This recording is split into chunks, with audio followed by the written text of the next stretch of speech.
God works in mysterious ways is a phrase that I'm used to hearing. In a sense, God doesn't feel as straightforward as people would like him to be. I have a few interpretations for this. Some keywords would be man and time travel. So for a start, you know how in the first story, Adam was created in God's image? Well, I think that's a pretty telltale sign of what he'd start out as. Not some bearded older dude, but some normal guy. People interpreted Jesus as God, but part of my pushback is he had a very public execution. From that, it's an indication that God's unlikely to appear as publicly as that. Like, sorry, love to, but I'm kinda needed for starting the Big Bang. And that's also part of my apprehension saying Jesus is Son of God, is that I think God would be born after him. And the God he was talking to was a time-displaced version of a man.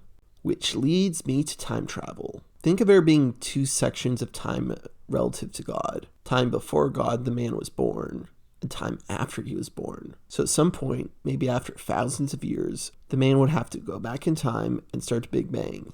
I did a video on time travel about this. It's such a basic concept, it was adapted into Ben 10.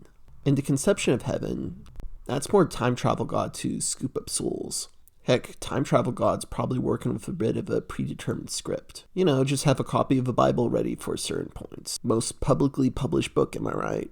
And so, at a certain point, when the first round God is born, which would probably happen later in time, after Adam, after Jesus, heck, maybe even further in the future than this point in time, the person would have to learn from scratch, figure stuff out, and determine his own story. As said in Lessons in Time Travel, very minimal to no interaction with your time-displaced copy. So it would have to have intermediates like angels to interact with. They'd have to have unfathomable ways of communicating, if at all. This is like the ultimate time traveler, the one that started the Big Bang.